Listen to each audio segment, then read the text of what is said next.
One of the medicines they gave me, I had a anaphylactic shock and a cardiac arrest. For Gisborne resident Josh Grant, fishing has always been a passion, but these days it looks a bit different. So that was sort of initiated from my partner. So he was sort of saying, how can we get Josh back out there fishing, doing what he loves? And he kind of did a bit of research and said, what about this drone fishing?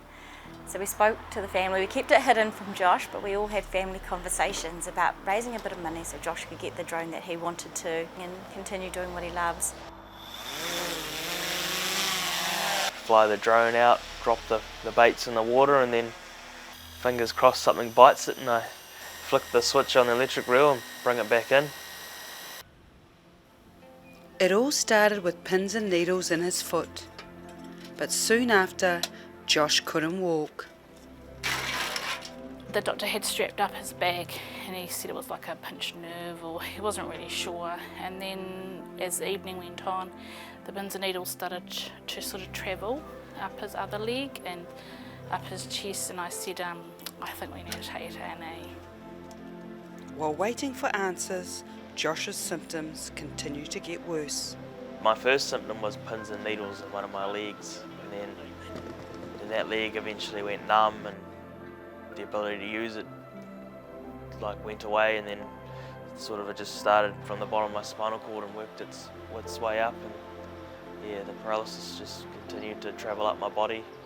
Couldn't move my arms, couldn't move anything really except my facial muscles and head and neck. For Josh and his family, the hardest part was not being able to be together. That night they found a lesion on my spinal cord, so they decided straight away that I was getting flown by the ambulance to Waikato Hospital. That night the government announced the latest lockdown.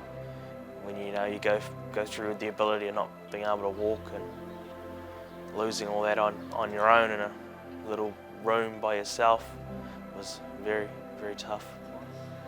It's unfair. It's unfair that he went through that. The first week was when Josh lost pretty much his body, and he went through that on his own. As a mother, being told she couldn't be with her son because of COVID was heartbreaking.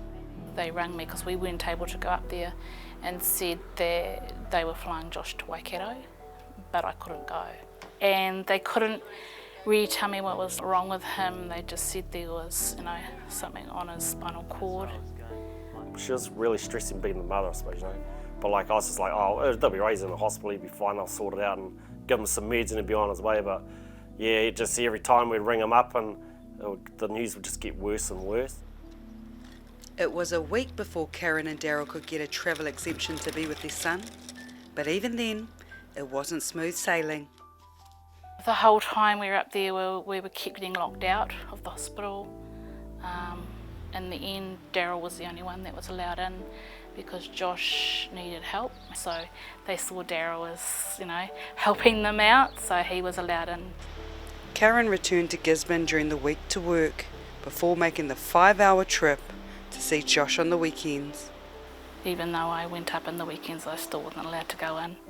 There was only one of us at one time, and by that stage there was only one person full stop. The only contact Karen could have with her son was over a brick wall. His birthday was up there with just Daryl, and there was a little garden that Daryl could take him into, and I could chat to him over the wall for a few minutes. While the doctors looked for answers, Josh underwent plasma exchange 4 times. He was told his condition was life-threatening. So they're basically draining all your blood out of your body and replacing it with good plasma. He's probably had 2 Panadols a year before this, prior to this. Next thing he's getting this tube stuck through his neck, right down into his heart, and the specialist says, whatever you do, don't move, otherwise you'll probably die. After what felt like eternity for Josh and his family, finally, a diagnosis. I got diagnosed with this transverse myelitis. It's a pretty big unknown, I suppose. I think it's just a fancy name they gave it, but essentially it was an infection on the spinal cord. One of the drugs they gave me just decided to work. Started to get a bit of preservation down to C7, T1, so I got the use of my arms back. The still weak, but you know, they work nonetheless. I can feed myself and stuff, which I'm grateful for. Josh was moved into recovery, but his medical journey was far from over.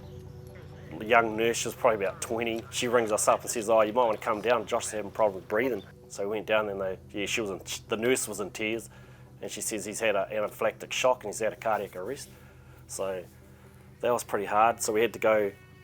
He actually come out of that. He actually died there for a bit, but he come back. And yeah, it's pretty hard. And then he recovered from that, and they put him into ICU, and then he had to watch a kid die at the end of his bed in ICU. That was freaking hard.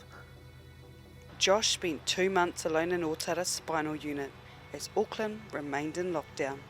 So when Josh went to the Auckland Spinal Unit, once again Daryl and I were locked out. I think it took us to like mid-December before we could get to him.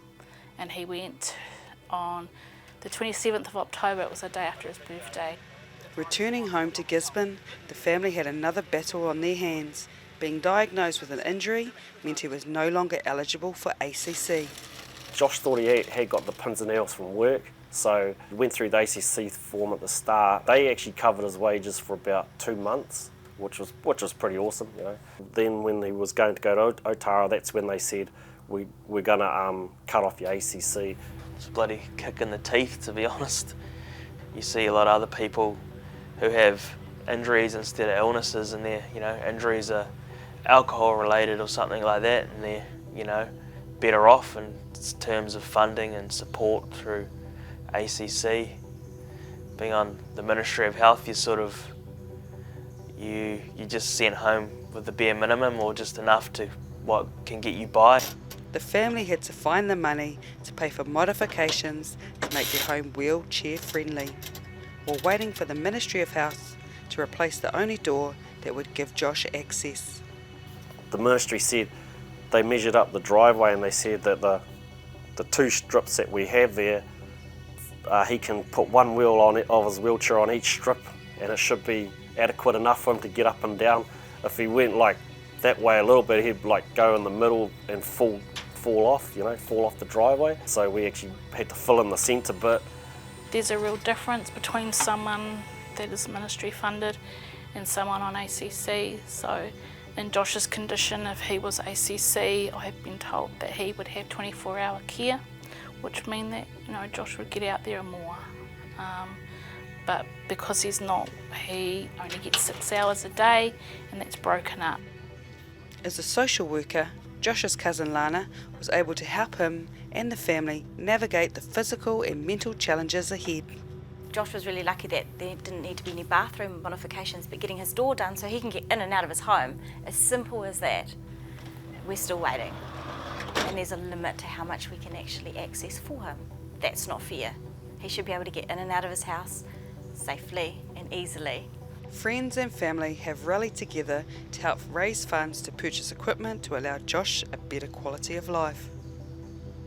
A good group of friends started a Give a Little page, which was huge really. It enabled me to buy a van, which was a huge help to start with in terms of getting out to appointments, just getting out in the community, being able to, you know, go out and socialise.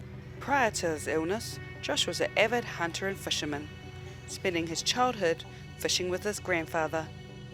Real adventurous little kid. It's like we used to basically send him to his papa's every holidays because he used to love fishing and stuff like that, and his grandfather lives at a beach. It's been a tough couple of years for the Grant family, who have only just found out 11 months after Josh being home that he was eligible for support payments. It's been tough, but it has made us quite close. It's a bit of a journey, and we just try and take one day at a time, and we have a lot of good days and a lot of bad days. What would you say is the hardest part of all of this for you? Watching my son go through this, yeah, it's been really hard.